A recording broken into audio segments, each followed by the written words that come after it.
जय श्री कृष्णा दोस्तों, आशा करती हूँ श्रीमन नारायण की कृपा से आप सभी कुशल से होंगे।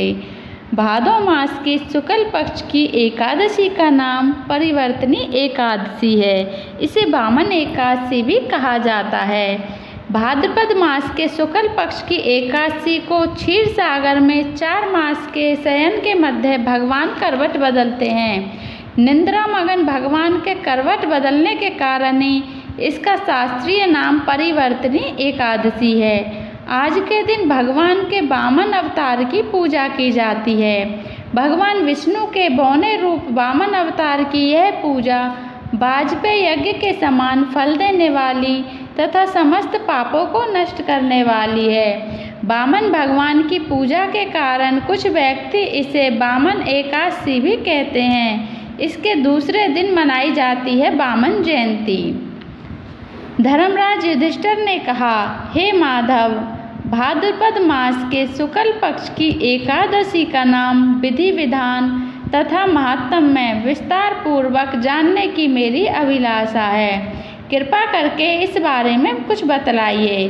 श्री कृष्ण भगवान ने कहा, हे राजन, सब पापों को नष्ट करने वाली और स्वर्ग देने वाली उत्तम वामन एकादशी का महात्म्य मैं तुमसे कहता हूँ। ध्यान पूर्वक सुनो।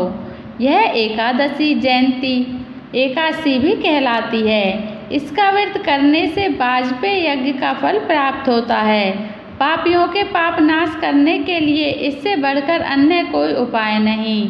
जो मनुष्य इस एकादशी के दिन मेरे वामन रूप की पूजा करता है वह तीनों लोकों की पूजा कर लेता है।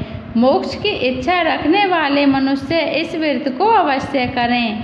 जो कमल नयन भगवान का कमल से पूजन करते हैं वह अवश्य भगवान के समीप जाते हैं। जो भाद्रपद शुक्ल एकादशी को व्रत और पूजन करता है उसे ब्रह्मा और विष्णु सहित तीनों लोकों का पूजन करने का पुण्य फल प्राप्त होता है। सभी को इस परिवर्तनी एकादशी का व्रत अवश्य करना चाहिए, क्योंकि इस दिन भगवान विष्णु क्षीर सागर में अपने 4 मास के शयन के बीच करवट बदलते हैं। भगवान के ये वचन सुनकर युधिष्ठिर बोले, हे भगवान, मुझे अति जिज्ञासा हो रही है कि संपूर्ण सृष्टि का संचालन करते हुए आप किस प्रकार सोते और करवट लेते हैं। किस प्रकार राजा बलि को आपने वचन में बांधा और वामन रूप रखकर क्या क्या लीलाएं की। आपके करवट बदलने के उपलक्ष्य में हमको क्या करना चाहिए, यह बातें आप विस्तार पूर्वक मुझसे कहिए। श्री कृष्ण ने कहा, हे राजन, अब आप सब पापों को नष्ट करने वाली इस कथा को ध्यान पूर्वक सुनिए। त्रेता युग में बलि नामक एक दैत्य मेरा परम भक्त, अत्यंत दानी, सत्यवादी तथा ब्राह्मणों का सेवक था। यज्ञों के प्रभाव से उसने इंद्रादिक सब देवताओं को जीत लिया। अब तो उसने देवलोक पर अपना अधिपति जमाकर सभी देवताओं को स्वर्ग से भगा दिया और संपूर्ण लोकों का स्वामी बन गया। आकाश, पाताल और पृथ्वी तीनों ही लोक उसके अधीन हो गए। तब देवर्षियों सहित इंद्र आदि सब देवता भगवान के पास जाकर उनका पूजन और स्तुति करने लगे। उन्होंने राजा बलि के अत्याचारों से मुक्ति दिलाने की भगवान से प्रार्थना की। भगवान ने वामन रूप धारण कर अवतार लिया और राजा बलि से 3 पग भूमि मांगी और फिर अपने तेजस्वी रूप से राजा बलि को पाताल लोक में भेज दिया।